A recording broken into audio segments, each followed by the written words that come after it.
Welcome to my channel. இன்றைக்கி வீடியோவில் என்ன பார்க்க போகிறோம் அப்படின்னா, ஒரு நார்மலான ஸ்ட்ரைட் பேண்ட் எப்படி தைக்கிறது அப்படிங்கிறத பற்றி பார்க்கலாம். நார்மலாக ரெடிமேடில் எடுக்கிற பேண்ட்லாம் வந்து ஸ்ட்ரைட் பேண்ட்லாம் கீழே குனிஞ்சோன்னா நமக்கு கீழே கால் பகுதியிலலாம் மேலே தூக்கும். அப்புறம் 2 காலுக்கு இடையில் வந்து பிடிச்சி இழுக்கிற மாதிரி ஒரு ஃபீல் இருக்கும், நமக்கு கம்ஃபர்டபுளாகவே இருக்காது. அந்த மாதிரி இல்லாமல் நல்ல கம்ஃபர்டபுளாக இருக்கிறதுக்காக எப்படி கட் பண்ணி தைக்கிறது அப்படிங்கிறத பற்றி இப்போ நான் இந்த வீடியோவில் சொல்ல போகிறேன். இப்போது இந்த பேண்ட்டுக்கு வந்து நார்மலாகவே பேண்ட்டுக்கெல்லாம் 2.5 மீட்டர் துணி வேணும். இப்போ இதுக்கு நான் 2.5 மீட்டர் துணி எடுத்திருக்கேன். இப்போ ஃபஸ்ட்டு நான் ஒரு பீஸு மட்டும் எடுத்திருக்கேன். 2ஆக மடித்து பாருங்கள், 2ஆக மடித்து ஒரு பீஸ் மட்டும் எடுத்திருக்கேன். 4ஆக போடாமல் இப்படி போட்டிருக்கேன். இந்த பக்கம் மடிப்பு பாகம் நம்ம பக்கம் இருக்கணும். அந்த மாதிரி வச்சுட்டு இப்போ கீழே கால் பகுதியில் மடித்து தைக்கிறதுக்காக 2 இன்ச் அளவு வச்சு கோடு போட்டுக்கிறேன். இப்போது இந்த கோட்டில் இருந்து நமக்கு பேண்ட்டோட ஹைட் எவ்வளோ வேணுமோ அந்த அளவுங்க எடுத்துக்கலாம். எனக்கு பேண்ட் வந்து ஹைட்டு 39 இன்ச் தேவைப்படுது.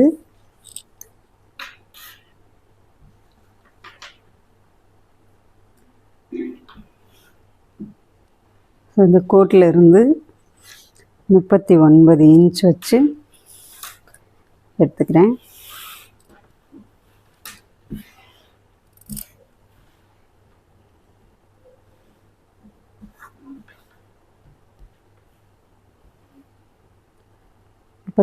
இன்ச் இந்த இடத்துல வருது. இந்த இடத்துல ஒரு ஸ்ட்ரைட்டாக ஒரு கோடு போட்டுக்கிறேன்.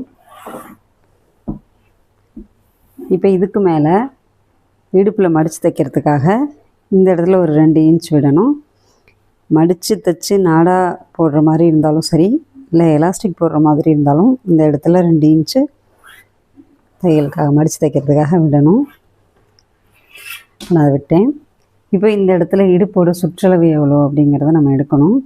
இடுப்போட சுற்றளவுங்கிறது நம்ம பேண்ட் போடுற இடத்த எடுக்கிறத விட அந்த இடுப்புக்கு கீழே சீட் அகலம் இருக்குல்ல, அந்த சீட் அகலத்தில் அந்த இடத்துல அளவு எடுத்தோன்னா நமக்கு கரெக்டாக இருக்கும். ஏன்னா இடுப்புக்கு கீழே உள்ள பகுதியில் அதிகபட்சமான அகலம் நமக்கு உடம்புல வந்து அந்த இடத்துல தான் இருக்கும். அதனால் அந்த இடத்துல அளவு எடுத்தோன்னா தான் நம்ம பேண்ட் போடும்போது பிரச்சனை இல்லாமல் ஈஸியாக இருக்கும். அதனால் அந்த இடத்துல உள்ள அளவு எடுத்துக்கலாம். எனக்கு இப்போ அந்த இடத்துல உள்ள அளவு தேவைப்படும் 44 அந்த இடத்துல சீட் அளவு. அந்த 44 கூட எக்ஸ்ட்ரா லூஸ்க்காக ஒரு 6 இன்ச்சு சேர்த்துக்கிறேன். அப்போது டோட்டலாக 50 இன்ச் வருது. அந்த 50 இன்ச்சை 4ஆல் டிவைட் பண்ணோன்னா 12.5 வருது. அந்த 12.5 இன்ச்சை இந்த இடத்துல இருந்து நான் வச்சுக்கிறேன். 12.5 ப்ளஸ் தையலுக்காக ஒரு இன்ச் விட்டுக்கிறேன்.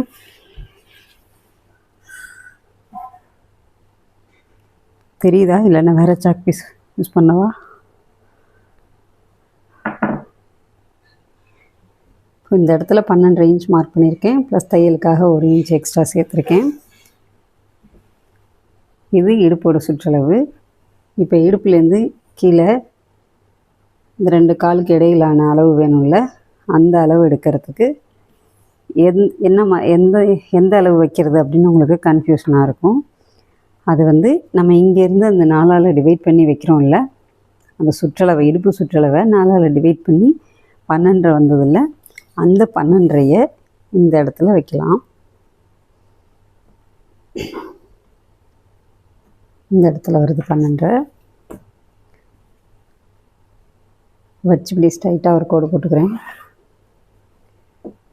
இப்போ இந்த இடத்துலேருந்து ஒரு 2 இன்ச்சு இங்கே தள்ளி வச்சுக்கலாம். 2 கூட தேவைப்படாது, 1.5 இன்ச் போதும். 1.5 இன்ச் வைக்கிறேன். 1.5 இன்ச் வச்சு இப்படி கோடு போட்டுக்கலாம். இப்போ மேலே இருந்து லைட்டாக ஒரு வளைவு கொடுத்து அந்த இடத்துல இந்த மாதிரி வளைவு போட்டிருக்கேன். இப்போ இந்த இடத்துல இருந்து கீழே கால் பகுதிக்கு ஜாயிண்டாக ஒரு கோடு போட போகிறோம். கீழே கால் வந்து உங்களுக்கு அகலம் எவ்வளோ தேவைப்படுதோ அந்த அளவு வச்சுக்கலாம். சில பேர் லூஸாக போடுவாங்க, சில பேர் டைட்டாக போடுவாங்க. எனக்கு வந்து இந்த இடத்துல 6.5 வைக்கிறேன். 6.5 இன்ச் போதும். ப்ளஸ் தையலுக்காக இந்த சைடு ஒரு இன்ச் சேர்க்குறேன். இப்போ இந்த இடத்துல இருந்து இந்த இடத்துக்கு வளைவாக கோடு போட்டு ஜாயின் பண்ணுறோம். நான் இந்த ஸ்கேலை வச்சு ஜாயின் பண்ணிக்கிறேன்.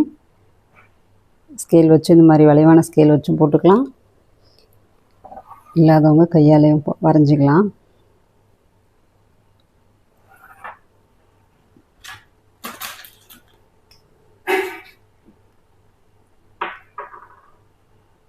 இப்போது இதை கட் பண்ணி எடுத்துடலாம்.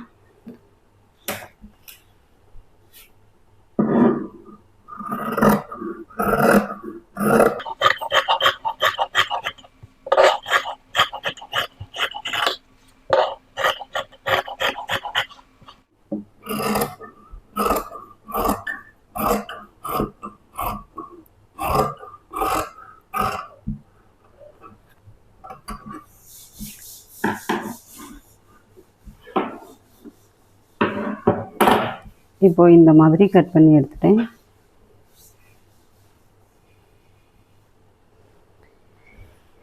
இப்போ இதில் ஜாயிண்ட் இருக்கிற பக்கத்தையும் நம்ம கட் பண்ணி எடுத்துக்கலாம். ஜாயிண்ட் தேவையில்லை, அதனால் இதை கட் பண்ணி எடுத்துக்கலாம். பட் அதை கடைசியாக கூட கட் பண்ணி எடுத்துக்கலாம், ஏன்னா இதை வச்சு நம்ம அடுத்த பீஸ் கட் பண்ணணும். அதனால் அதை கடைசியாக கட் பண்ணி எடுத்துக்கலாம். இப்போ இந்த மீதி இருக்க துணியை இந்த மாதிரி போட்டு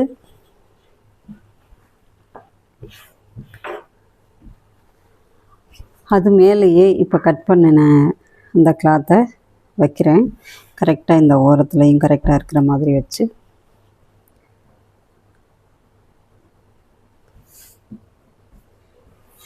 வச்சுருக்கேன். பாருங்கள், கீழே கால் பக்கத்துலேயும் இப்படி வச்சுருக்கேன், மேலேயும் இந்த மாதிரி வச்சுருக்கேன். இப்போ நம்ம வந்து இந்த பேக் பீஸில் தான் வந்து நம்ம கொஞ்சம் கட்டிங் மாற்றி கட் பண்ண போகிறோம். இதில் வந்து என்ன பண்ணுறோன்னா,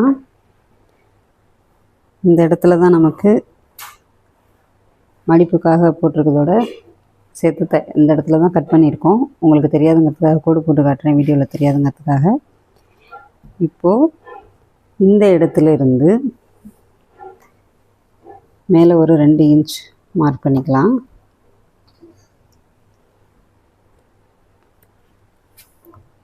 மார்க் பண்ணிவிட்டு இந்த இடத்துல இருந்து ஸ்ட்ரைட்டாக ஒரு கோடு போட்டுக்கலாம்.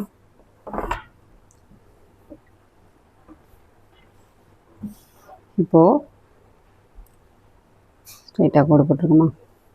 இப்போ இந்த இடத்துல இருந்து இந்த சைடு ஒரு 1.5 இன்ச் 1.5 இன்ச் வேணாலும் வச்சுக்கலாம், இல்லை கொஞ்சம் ஃபேட்டாக இருக்கவங்களா இருந்தால் 2 இன்ச் வேணாலும் வச்சுக்கலாம். 1.5 இன்ச் வச்சு எக்ஸ்ட்ரா கொஞ்சம் இந்த கோட்டை அப்படியே எக்ஸ்ட்ரா நீட்டி விட்டுக்கலாம். நீட்டி விட்டு இப்போ அங்கேருந்து இப்போ இந்த இடத்துல இங்கேயும் ஒரு 1.5 இன்ச்சு எக்ஸ்ட்ரா வச்சுக்கிறேன். தெரியுதா, இந்த வளைவு வருதில் இந்த இடத்துலேருந்து இங்கேயும் ஒரு 1.5 இன்ச்சு எக்ஸ்ட்ரா வச்சுருக்கேன். இப்போ இங்கேருந்து ஸ்ட்ரைட்டாக கொண்டு வந்து இந்த புள்ளியில் நம்ம ஜாயின் பண்ணணும்.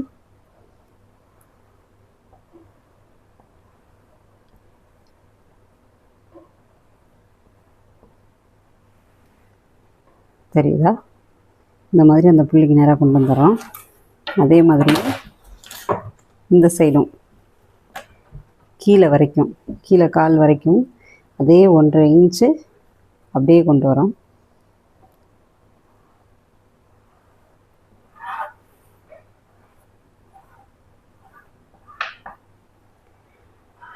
ஓகேவா, இந்த 1.5 இன்ச்சு இங்கேயும் ஃபுல்லாக வரும், இங்கேயும் ஃபுல்லாக வரும். இந்த இடத்துல மட்டும் இந்த ஃப்ரண்ட் பீஸோட பேக் பீஸு 2 இன்ச் உயரங்க வரும். இந்த இடத்துலேருந்து ஒரு 1.5 இன்ச் அகலம் இங்கே கூட வரும். அவ்வளோதான். இப்போ இதை கட் பண்ணி எடுத்துக்கலாம்.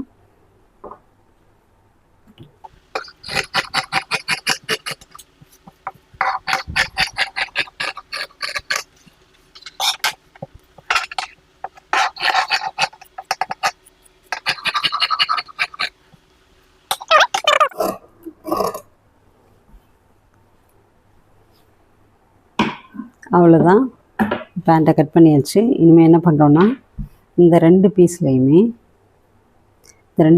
இந்த இடம் ஜாயிண்டாக இருக்குல்ல, அந்த ஜாயிண்டை தனித்தனியாக கட் பண்ணி எடுத்துக்கலாம்.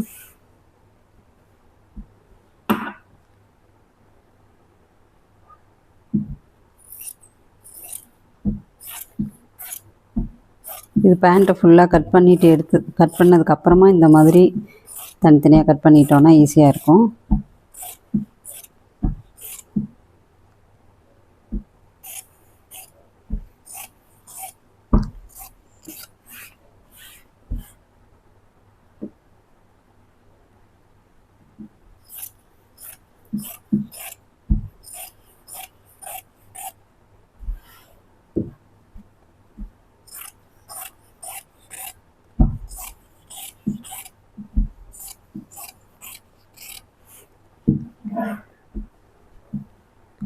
இப்போது இந்த மடிப்புக்காக விட்டுருக்கிறதெல்லாம் மார்க் பண்ணிக்கோங்க.